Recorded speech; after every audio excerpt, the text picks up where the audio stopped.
Wartawan majalah gosip yang mencari berita, kelima staf di lantai 16 bergantian menanyakan perihal status Kirana yang meningkat jadi kekasih CEO Megashyber. Kelimanya memang belum tahu kabar bahagia itu karena hanya Eci dan Marsha yang diundang ke acara ulang tahun Nyonya Amelia. Kamu pakai pelet apa Ki? Sampai dalam 5 bulan Pak Bas sudah jatuh cinta sama kamu. Tanya Arman, salah satu staf yang paling nyentrik bukan hanya dari pakaiannya tetapi juga rambutnya yang gondrong. Duh masa wajah imut begini dibilang pakai pelet. Kirana mengerjapkan matanya. Kesembilan orang itu sudah duduk dengan pesanan mereka di salah satu kafe yang ada dekat kantor. Mengingat pesan Sebastian supaya mencari tempat makan yang lebih nyaman untuk mereka ngobrol, Kirana memilih tempat yang diusulkan oleh Marsha. Para sekretaris pun tidak bisa lama-lama karena para bos mereka pasti akan kembali setelah meeting di luar. Tuan Richard pun sudah mengabarkan Eci kalau beliau akan bertemu dengan Pak Johan sekitar jam 3 sore. Kirana bukan pakai pelet, men, sahut Aldo. Pak Bas disajen tiap hari jadi meleleh kalau dekat Kirana.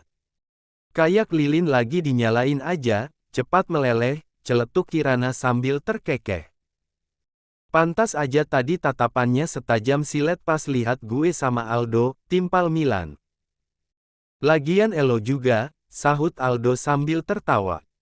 Udah gue kasih kode masih nggak ngerti juga.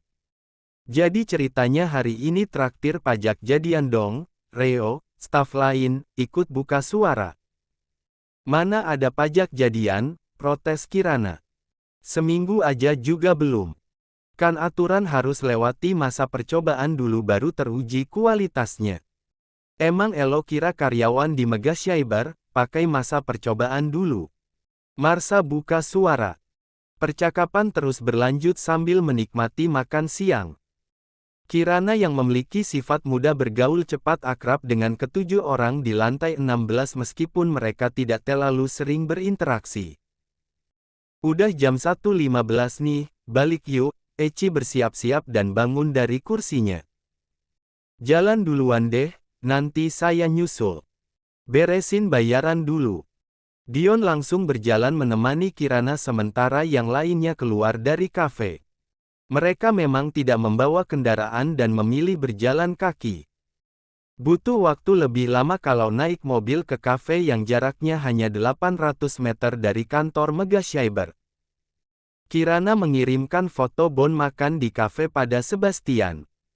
Kirana, maaf kalau terlalu mahal traktir makannya, Bi. Pesan Kirana tidak terjawab tetapi terkirim. Kirana tidak terlalu ambil pusing karena sadar kalau Sebastian pasti sedang berbincang dengan Tuan Richard.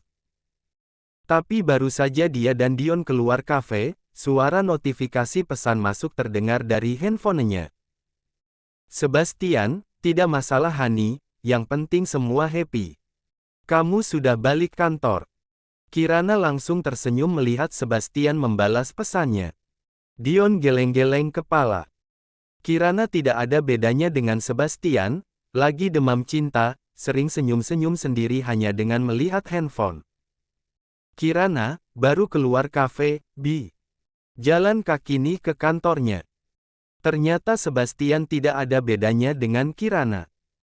Daddy Richard juga hanya bisa geleng-geleng kepala saat melihat putra tunggalnya senyum-senyum sendiri. Bedanya Daddy Richard sangat senang melihat perubahan Sebastian karena menurut pengamatannya, putranya terlihat lebih bahagia dibandingkan saat bersama Sarah dulu. Kirana, kamu masih lama meetingnya. Sebastian, baru selesai makan, teman Daddy belum pulang. Kenapa? Kangen? Kirana, iya. Sebastian semakin melebarkan senyumannya. Teman Daddy Richard yang ikut makan siang menautkan alis melihat kelakuan anak temannya. Lagi chattingan sama calon istrinya, ujar Daddy Sebastian sedikit berbisik pada temannya. Teman Daddy Richard menganggukkan kepalanya dan tersenyum penuh pengertian. Kirana, Bi begitu sampai kantor aku chat lagi ya. Biar fokus jalannya. Sebastian, oke. Kirana menyimpan kembali handphone di tas selempang kecil yang dibawanya. Mereka segera bergabung dengan teman-teman lain yang sudah berjalan pelan duluan. 15 menit kemudian, semuanya memasuki gerbang Megashyber menuju ke lobi. Nana, panggil seseorang begitu mereka sampai ke lobi. Kirana yang berjalan paling belakang dengan Dion dan Milan langsung berhenti. Seperti biasa, dia sudah tahu siapa yang memanggilnya dengan sebutan Nana. Kamu kenapa? Dion menatap Kirana yang berhenti dan diam di depan lobi. Stephen, gumam Kirana. Nana. Bukan hanya memanggil, Stephen menepuk bahu Kirana pelan. Kirana menghela nafas sebelum menoleh. Siang Dr. Stephen, sapa Kirana dengan senyuman. Dion masih berdiri di belakangnya dan meminta Milan supaya meninggalkan mereka. Kamu kerja di sini? Tanya Stephen. Kirana tidak menjawab, hanya tersenyum. Jangan bilang kalau kamu stafnya Sebastian. Steve mengerutkan dahi dengan nada yang mulai meninggi. Tuan Steve, ada baiknya kita bicara ke dalam, pinta Dion. Steve menoleh dengan wajah emosi. Tanpa bicara apa-apa, dia menarik lengan Kirana dan membawanya ke arah parkiran mobil. Steve. Pekik Kirana. Dia agak kesulitan mengikuti langkah Stephen yang menariknya. Dion mengejarnya dan memegang tangan Kirana yang lain. Terjadilah tarik-menarik hingga menarik perhatian karyawan yang ada di sekitar situ. Milan dan Aldo yang belum sempat naik lift akhirnya keluar lagi begitu mendengar keributan. Tolong lepaskan Kirana, Tuan Stephen, pinta Dion dengan nada sesabar mungkin. Aku hanya ingin bicara dengannya. Tanpa Sebastian, ucap Steve dengan nada keras. Akhirnya Kirana menggeleng ke arah Dion dan minta pria itu melepaskan tangannya. Mulanya Dion enggan menuruti, tapi Kirana memohon dengan gerakan bibirnya. Dion pun melepaskan tangan Kirana. Steve, jangan mempermalukan dirimu di sini. Ayo kita bicara baik-baik tanpa Sebastian, Kirana mencoba menenangkan. Sebastian mendengus dan menarik lengan Kirana menuju mobilnya. Stephen meminta sopir yang tadi membawanya ke Megashyber turun dari mobil. Dengan sedikit mendorong, Stephen menyuruh Kirana masuk ke kursi di sebelah pengemudi. Milan dan Aldo sudah berdiri dekat Dion dan ingin mengejar Kirana tetapi Dion melarangnya. Biarkan Kirana yang menyelesaikan urusan mereka dulu, ucap Dion. Tangannya langsung memencet tombol handphone ke nomor bosnya, namun baru sebentar langsung dimatikannya. Aldo, coba Elo pastikan posisi Kirana lewat handphonenya. Gue yakin Pak Bas sudah memasukkannya ke dalam sistem, perintah Dion. Dion sendiri langsung menanyakan pada Sebastian apakah bosnya masih meeting, jika memungkinkan Dion minta dihubungi kembali. Aldo dan Milan bergegas kembali ke dalam dan naik ke ruangan mereka untuk melaksanakan permintaan Dion. Baru saja Dion sampai di lobi, Sebastian sudah menghubungi Dion. Sebentar bos. Dion bergegas menuju lift khusus, mengajak Milan dan Aldo yang masih menunggu lift umum. Sampai di dalam, Dion baru mendekatkan handphone ke telinganya. Kirana dibawa pergi oleh Tuan Stephen, Pak Bas, lapor Dion. Sid, ada keperluan apa Stephen datang ke kantor?